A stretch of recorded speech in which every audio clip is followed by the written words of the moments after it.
우리 15장 1절부터 13절 말씀 서로 받으라 라고 하는 제목으로 말씀을 좀 함께 나누고 기도하겠습니다.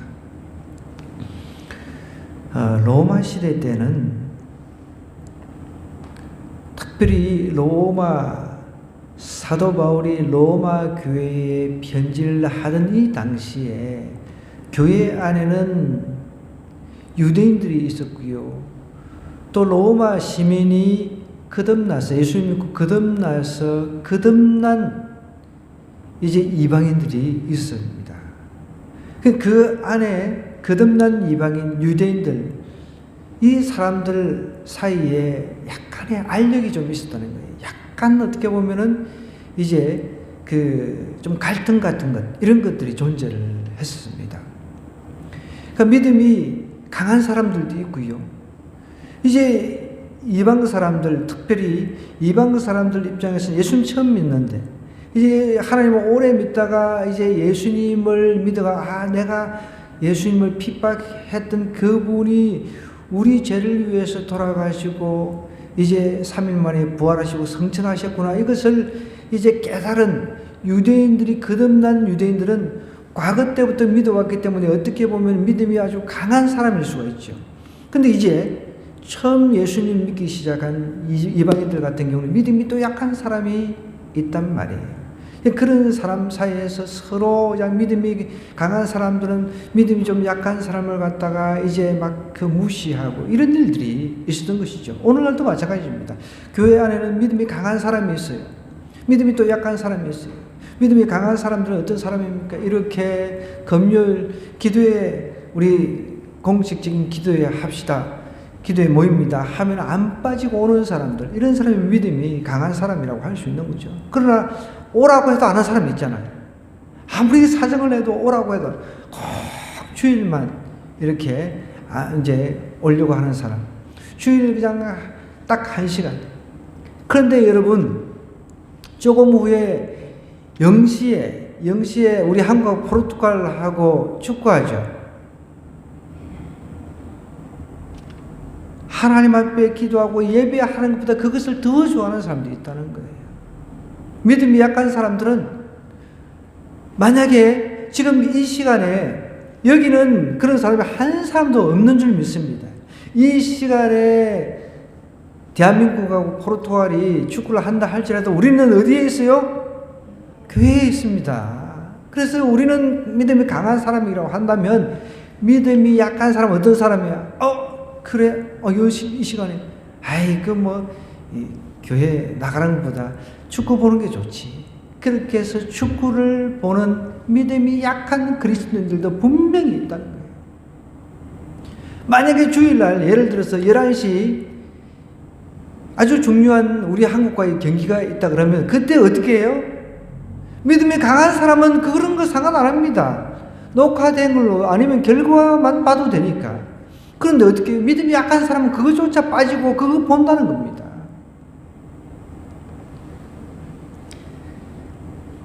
그래서 로마 시대 때 사도 바울 선생님께서 목회를 하던 이 당시에도 교회 안에는 믿음이 강한 사람이 있었고 믿음이 약한 사람들이 있었다는 거예요. 그래서 이렇게 1절에 이렇게 얘기하면 믿음이 강한 우리는 마땅히 믿음이 약한 자의 약점을 담당하라 그랬죠.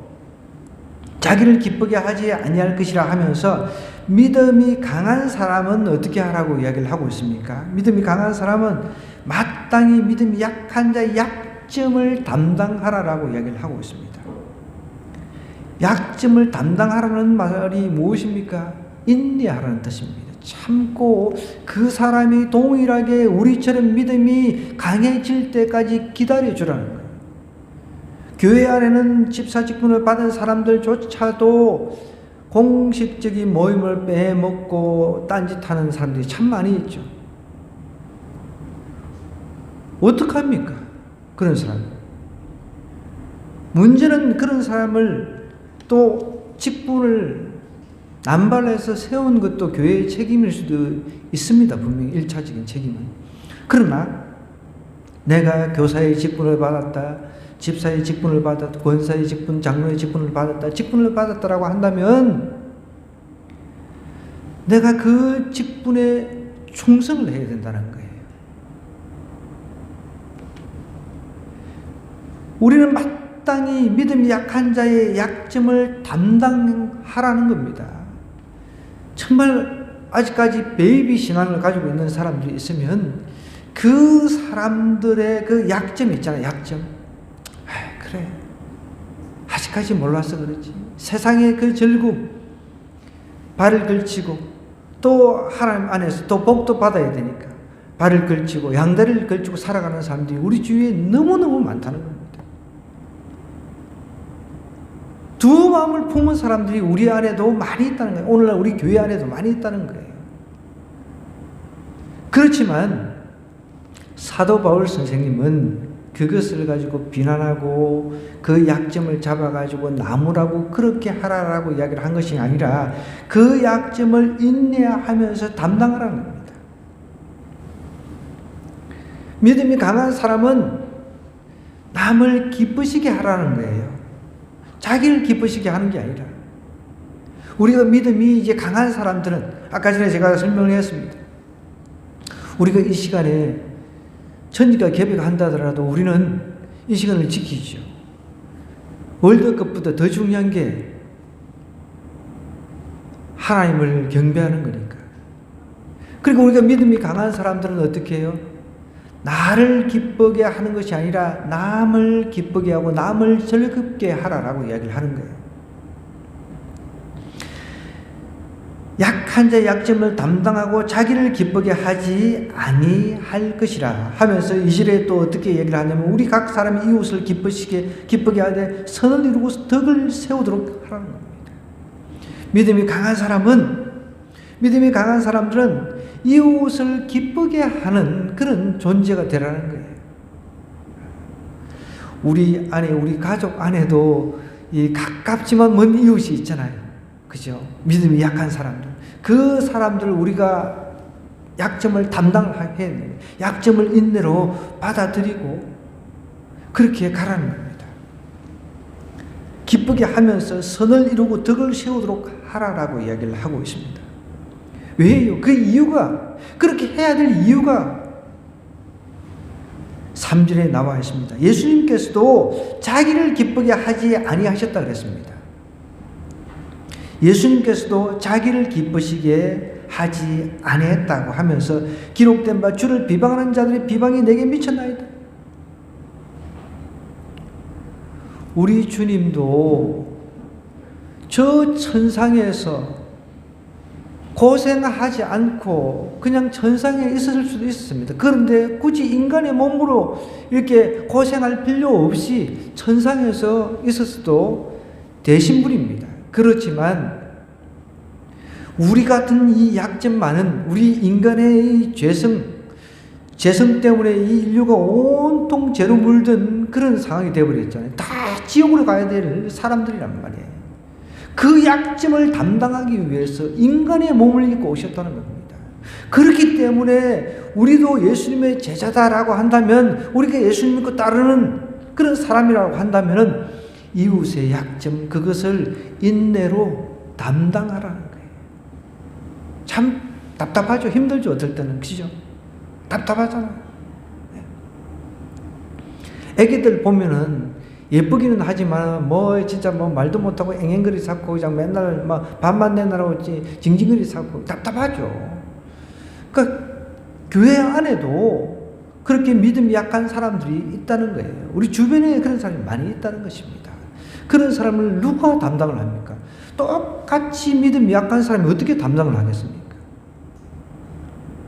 우리 부모들이 아기를 키울 때 그냥 똥오줌 못 가리고 맨날 달라고만 조르는 애기들한테 어떻게 해요? 어르고 달래고 어떨 때는 밤에 잠도 못 자고 그 애기들을 돌보잖아요. 그죠?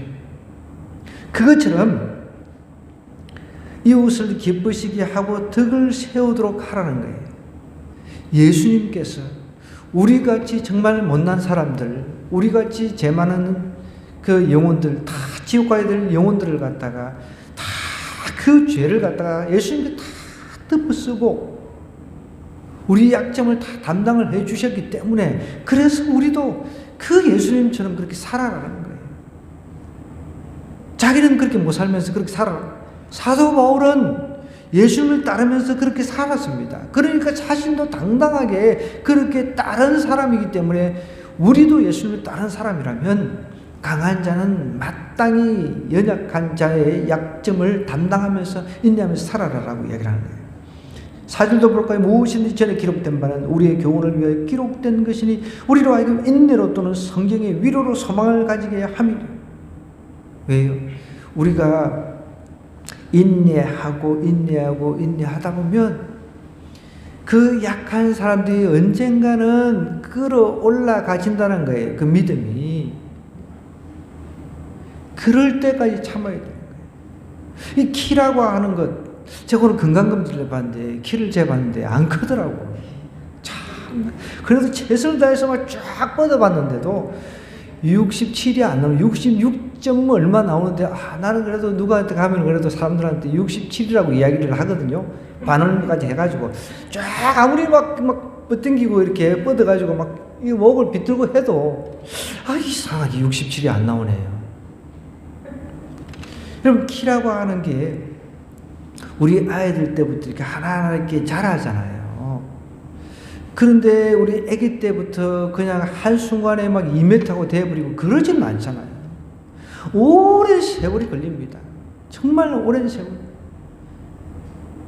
우리가 최소한 중학생들 이제 그 중고등학교 때 팍 커버리니까 그때까지 거의 10몇 년을 기다려야 되잖아요. 신앙 안에서도 마찬가지입니다.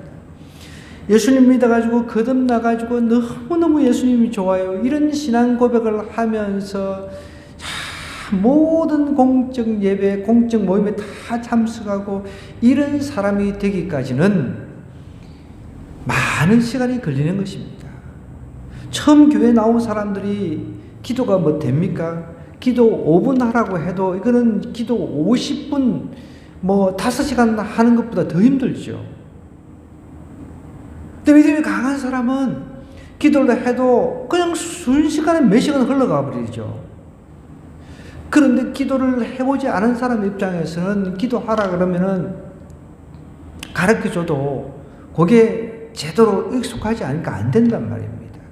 그러니까 우리가 참고 그 사람들이 그런 수준까지 끌어올라갈 때까지 기도하면서 인내하면서 서로 받으라는 거예요. 서로 받으라는 겁니다.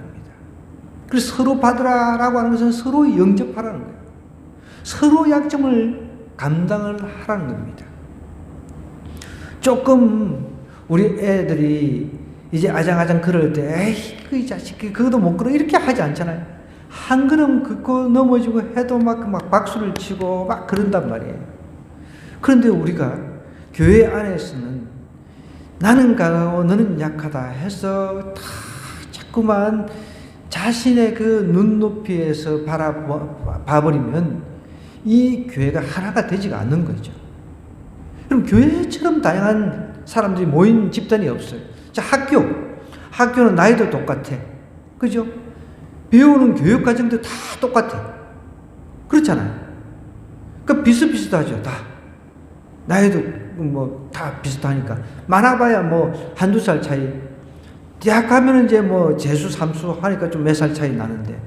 다 같은 집단입니다. 같은 목적을 가지고 이제 지식을 배웁니다. 교회라고 하는 것은 그렇지가 않아요. 나이도 천차만별이죠. 아기부터 뭐 할아버지, 할머니까지 있죠. 배운 어떤 지식의 적고 많음도 아주 천차만별이죠. 많이 배운 사람, 적게 배운 사람, 정말 걸도 떼지 못한 그런 사람들도 있습니다. 자, 그러면 또 그 재산의 유무, 재산의 그 많고 적음도 차이가 나는 거예요. 어떤 사람은 굉장히 잘 살고, 어떤 사람은 너무 가난한 사람, 그런 사람이 있어요. 또 어떤 사람은 가정이 참 좋은 가정이 있어요.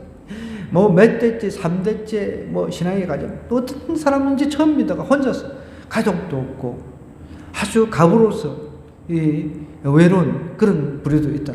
정말 천차만별 다양한 부류가 교회에 모입니다. 자, 그러면 우리도 앞으로 이제 그런 사람들이 우리 교회 안에 이제 들어온다라고 했을 때 우리가 어떻게 해야 되냐? 오늘 이것이 우리 교회들, 오늘 한국 교회들이 다시 한번 사도 바울의 이 권면을 우리가 귀담아 들어야 되는 거예요. 제가 들 때는 참 마음 아픈 소리를 듣습니다. 어떤 교회들은 백인들만 모이고, 어떤 교회는 흑인들만 모이고, 어떤 교회는 아주 잘 사는 사람들, 저기 소위 말하는 뭐 사자, 이렇게 뭐 변호사, 의사, 뭐 이런 그 사람들만, 지식인 또 부자들, 보통 유유상종이라고 그러잖아요. 끼리끼리 모인다고 그러죠. 그런 교회가 있다는 거예요. 또 장애인들은 장애인들만 모이고, 이렇게 하는 것이 과연 교회인가? 그럼 천국에 만약에 우리가 간다고 했을 때 천국에도 그렇게 다 부류 이렇게 나누어져 가지고 우리가 함께 천국에서 살아갈까요? 절대 아니라는 겁니다. 교회는 장애인들도 있고 가난한 자, 부자 모든 사람이 어우러져 가지고 하나가 된 그런 모습. 천국을 미리 이제 천국 갈 사람들이 미리 예행 연습을 하는 곳이 이 교회라는 곳이에요. 오죽 답답했으면 사도 바울도 이런 로마서를 통해서 교회에 권면을 하고 있겠습니까? 우리 주 예수님께서 힘겹게 십자가를 지고 돌아가시고 우리 죄를 사해 주셨는데 우리는 여전히 그 안에서 강한 자는 약한 자를 평가하고 약한 자는 또 이제 주눅 들어가지고 제대로 신앙생활을 못하고 그런 경우가 있다는 것이죠. 그래서 우리는 각자가 서로 인내하고 위로의 하나님을 이제 본받아 가지고 서로 뜻이 같게 하고 한 마음과 한 입으로 하나님과 우리 주 예수 그리스도의 아버지께 영광을 돌려야 된다는 거예요. 그래서 같은 말, 같은 뜻. 우리는 누구를 섬깁니까? 우리는 하나님 한 분을 섬기는 사람들입니다.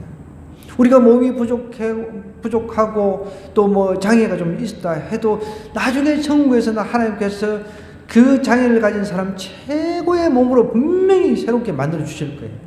또 가난한 사람, 나는 이 땅에서 너무 가난해서 싫어. 여러분, 천국에는 가난한 자, 부한 자 이 차이가 없다는 것입니다. 천국에서 가장 빛나게 하나님께서 해주시는 분이 누굽니까? 전도를 가장 많이 한 사람, 영혼 구원을 가장 많이 한 사람, 영혼을 구원하는 데 가장 힘쓰고 애쓴 사람, 별과 같이 빛나게 해주신다고 그랬어요. 그러니까 돈 많이 벌은 사람, 돈 많고 뭐 권력 있는 사람, 그런 사람들이 천국에서 대우받는 게 아니란 거예요. 가난하고 힘들고 어려워도 하나님 위해서 애쓰고 힘쓴 사람들, 그런 사람들이 천국에서 높임을 받는다 그랬습니다. 이 천국은 그래서 갈만한 곳이죠. 멋지죠. 아니 천국에 갔는데 아니 그동안 그 신앙생활 같이 했던 사람들 아주 잘 먹고 잘 사는 사람이 나보다 더 대우를 잘 받고 있어. 한 것도 하나도 없는데. 그러면 얼마나 우리가 낙심하겠습니까? 천국에 어떻게 보면은 하나의 예를 통해서 나사로 비유를 통해서 우리 주님께서 이야기를 해주셨잖아요. 부자는 죽어가지고 똑같이 죽었는데 어디로 갔으면 지옥으로 갔습니다. 거지 이름도 나옵니다. 거지 나사로는 천국에 가서 위로를 받고 있었다고 그랬습니다. 아브라함 품에 안겨가지고. 여러분 이 땅에 사는 동안은 완전한 천국은 없어요. 그렇지만 이 땅에서 우리가 흉내는 좀 내야 돼요. 흉내. 봉헌을 받으라는 거예요. 그게 흉내내는 겁니다. 우리 주님께서 오셔서 이 땅에서 천국에 대해서 비유를 통해서 많이 가르쳐 주셨어요. 예수님께서 이 땅에 오셔서 부자들만 찾아다니면서 막 악수하고 아이고 이렇게 어르신 뭐 이러지 않으셨잖아요. 오히려 부자들은 책망을 하셨어요. 그 예수님 만난 삭개오는 자기 전 재산에서 절반을 뚝 잘라가지고 하나님 앞에 드렸습니다. 그리고 자기가 토색한 거 있으면 다 4배로 갚겠다고. 그게 예수님 하나님 만난 사람의 변화가 바로 거기서 일어나는 거예요. 우리는 그리스도 안에서는 한 마음 한 뜻 서로 뜻이 같아야 되는 거예요. 한 마음 한 입으로 우리가 한 하나님을 만나가지고 신앙생활을 하는데 서로 그 안에서 뭔가 이견이 생겨가지고 교회가 막 분란이 일어나고 갈라지고 이렇게 해서 되겠냐는 거예요. 절대 우리는 그런 일이 없어야 돼요. 앞으로 우리 하늘꿈 교회가 성장하고 발전하더라도 이런 일이 없습니다. 어떤 경우는요, 어떤 교회는 이 교회의 커튼 색을 하나 고르는데 뭐 빨간색이냐 노란색이냐 예를 들어서 그 색 고른다고 서로 싸워가지고 교회가 갈라졌답니다. 이 말이 되는 소리예요.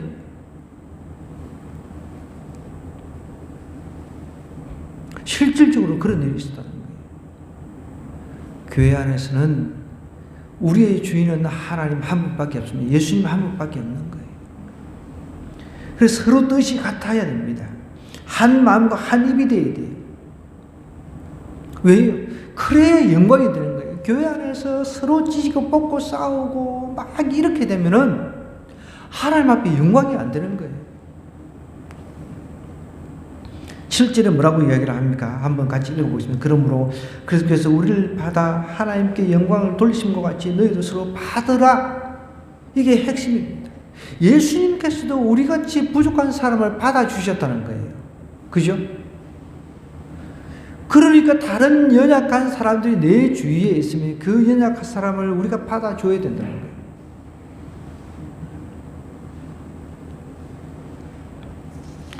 내가 말하노니 8절입니다. 그리스도께서 하나님의 진실하심을 위하여 할례의 추종자가 되셨으니 이는 조상들에게 주신 약속들을 견고하게 하시고 이방인들도 그 긍휼하심으로 말미암아 하나님께 영광을 돌리게 하려 하심이라 기록된 바 그러면 내가 열방 중에서 주께 감사하고 주의 이름을 찬송하리로다 함과 같으니라.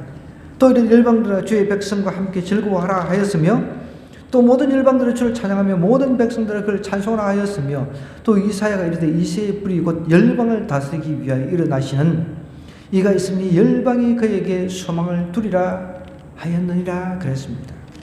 이게 무슨 말입니까? 여러분, 이 8절로 다시 들어가서 예수님께서 하나님의 진실하심을 위하여 할례의 추종자가 되셨다. 할례의 추종자. 추종이라고 하는 것은 이 일꾼. 예수님께서 이 땅에 오셔서 유대인들이 지키는 유대인들이 받은 그 법, 율법대로 난지 8일 만에 할례를 받았습니다. 우리 주 예수 그리스도께서 이 땅에 오셔서 율법을 완성하러 오신 분이에요. 율법의 마침표를 찍으신 분입니다. 유대인들 그 사람들이 정말 하나님 주신 그 율법을 철저하게 지키기로 유대인들이 유명한데 예수님께서도 자신이 주신 법이니까 자신이 스스로 깨면 안 되잖아요. 난지 8일 만에 할례를 받았어요. 그러면서 유대인들도 구하고 또 어떻게 해요?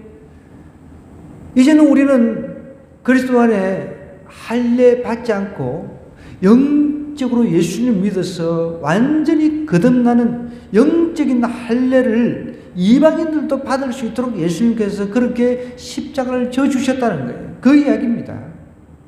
할례의 추종자가 되셨다라고 하는 것은 예수님께서 이 땅에 오셔서 우리 인간의 몸을 입고 오셔서 할례도 받으시고 유대인들 다 그냥 자신들만 율법을 철저하게 지키기 때문에 자신들만 구원받으라고 하는 이런 사람들에게 따끔하게 말씀도 하셨지만 이제 예수님께서 죽으시고 3일 만에 부활하시면서 자기가 곧 길과 진리와 생명이시라는 것을 정확하게 이야기하시면서 예수님만 믿으면 예수님 마음으로 영접하며 받아들이기만 하면 이제 육체적인 이 할례 굳이 이거 안 해도 된다는 거예요. 필요 없다는 겁니다.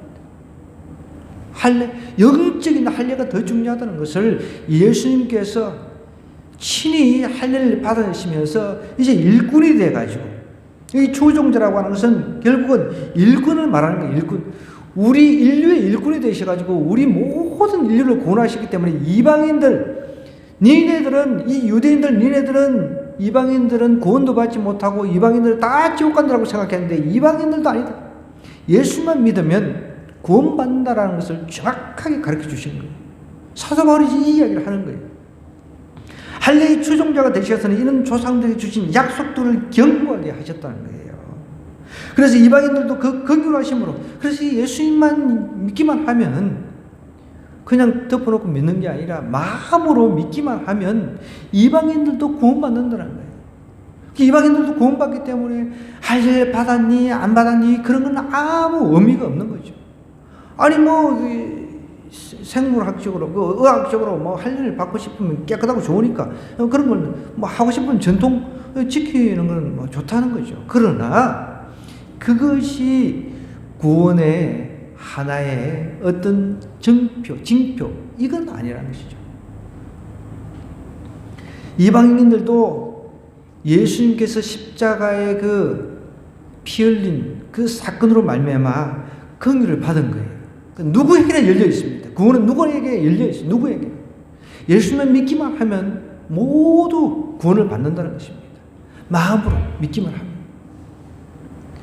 그러니까 기록된 바로 그러므로 내가 열방 중에서 주께 감사하고 주의 이름을 찬송하리라 함과 같으니 하면서 이르되 열방들 주의 백성과 함께 즐거워하라. 우리 열방들은 다 즐거워할 수밖에 없는 거예요. 예전에는 우리 열방들은 연루에 구원에서 제외된 사람이었습니다. 그러나 예수님께서 십자가에 못 박힌 그 사건으로 인해서 우리 이방인들도 이제 구원에 참여할 수 있는 그런 은혜를, 그런 긍휼을 우리에게 주셨다는 거예요. 그래서 찬양할 수밖에 없는 거예요. 모든 열방들아 주를 찬양하라는 거예요. 모든 열방들아, 유대인만 한정된 것이 아니라 모든 열방들이 찬양할 수밖에 없는 거죠. 모든 백성들아 그를 찬송하라.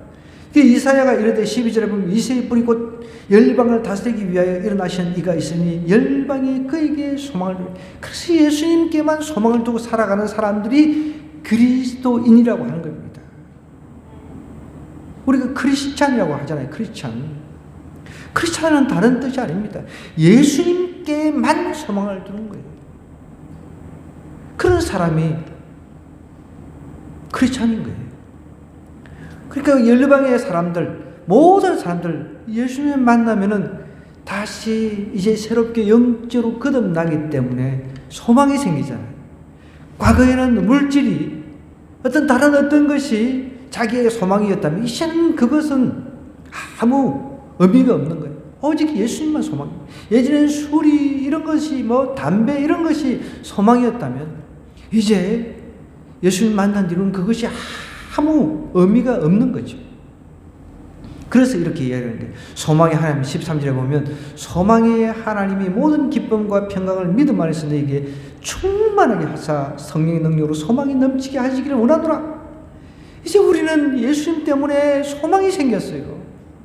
막연한 없어지는 그런 희망이 아니라 소망이 생겼다는 거예요. 소망. 죽으면 여러분 부자가 빨리 죽기를 바라겠어요? 돈 많은 사람이 빨리 죽기를 바랄까요? 더 오래 살라고 하죠. 그런데 가난하고 어렵고 병들고 힘든 사람들은 어떻게 해요? 예수 믿는 사람 빨리 천국 가고 싶어 하는 사람들 많습니다. 그렇다고 해서 빨리 죽으려고 그냥 자기 몸을 자해요. 그거는 죄죠. 그만큼 이 땅에 소망이 안 보이잖아요. 갑으로 혼자서 이렇게 살아가시는 분들, 이 나이 드셔가지고 소망이 뭐가 있습니까? 하나님께 소망을 두고 살아가는 거예요. 결혼을 앞둔 처녀는 이제 남편을 맞이할 그런 결혼을 생각하면서 소망을 가지고 기쁨을 가지고 막 살아가잖아요. 근데 이제 혼자 가부가 됐어요. 아무 소망이 없는데 예수를 만나고 나니까 이제 하나님에 대한 소망이 천국에 대한 소망이 생겼단 말이에요. 날마다 그래서 내가 매일 기쁘게 줄리기 이러면서 찬양하면서 혼자서 가난해도 몸이 아파도 힘들어도 그렇게 기쁨으로 소망 가운데 살아갈 수 있다는 거예요. 이걸 이야기를 하는 거예요. 소망의 하나님이 모든 기쁨과 평강을 믿음 안에서 너에게 충만하게 하기를 원한다는 거예요. 여러분, 소망의 하나님이 있으면 우리 안에 좀 약한 사람들 우리가 다 억셉트 할 수 있습니다. 받아들일 수 있습니다. 그게 내 안에 이렇게 강하게 충만하지 않으니까 못 받아들이는 거예요. 이게. 그 교회 안에서 막 분란이 생긴다는 거죠. 소망의 하나님이 모든 기쁨과 평강을 믿음 안에서 너희에게 충만하게 하기를 원한다는 거예요. 아까 전에 서두에 믿음이 약한 사람들도 믿음이라고 하는 것은 이게 동적이거든요. 믿음은 동적이라고 하는 것은 움직이는 거예요. 가만히 있는데 믿음이 생기지는 않아요. 기도하자 그러면 막 기도도 해보고 기도도 안 되는데 자꾸 하다 보면 기도가 되거든요. 기도는 언제부터 잘할 수 있습니까? 시작부터 잘할 수는 없죠. 조금씩 기도가 깊어지면서 1시간도 할 수 있고 2시간도 3시간도 할 수 있고 그 이상도 할 수 있는 거죠.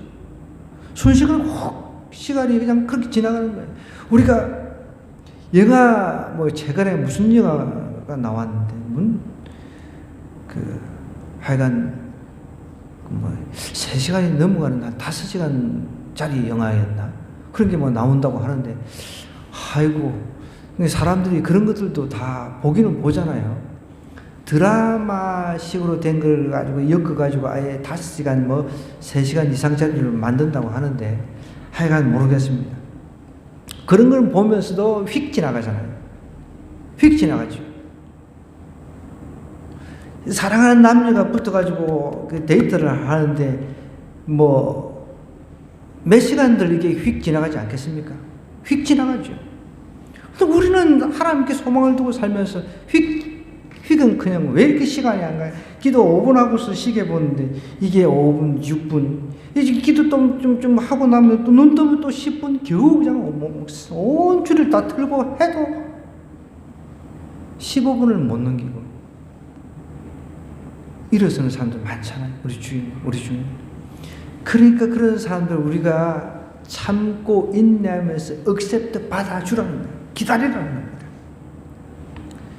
소망의 하나님이 그 연약한 사람한테 기쁨과 평강을 믿음 안에서 충만하게 채워줄 때까지 우리는 그런 기쁨이 있어요. 우리는 소망 안에서 기쁨과 평강을 찾아낼 수가 있습니다. 우리는 그걸 이겨낼 수가 있어요. 그런데 믿음이 약한 사람은 그게 안 되잖아요. 저도 여러분 어떤 때 몸이 아프고 힘들 때는요, 하나님 분명히 내 기도를 들으시는데 이런 고통을 좀 안 거두가시나 이런 그 마음속에 기도를 할 때가 좀 있습니다. 저도 정말 어떤 때는 너무 고통스러울 때는 빨리 천국 가고 싶은 생각도 왜 안 들겠습니까? 내가 존재해야 될 이유는 단 한 가지. 믿음이 연약한 사람들을 세우는 그 일을 하나님께로부터 제가 받았기 때문에. 제가 존재해야 될 유일한 이유는 그거예요. 저 자식 먹여 살리는 그게 존재 이유가 아니라는 겁니다.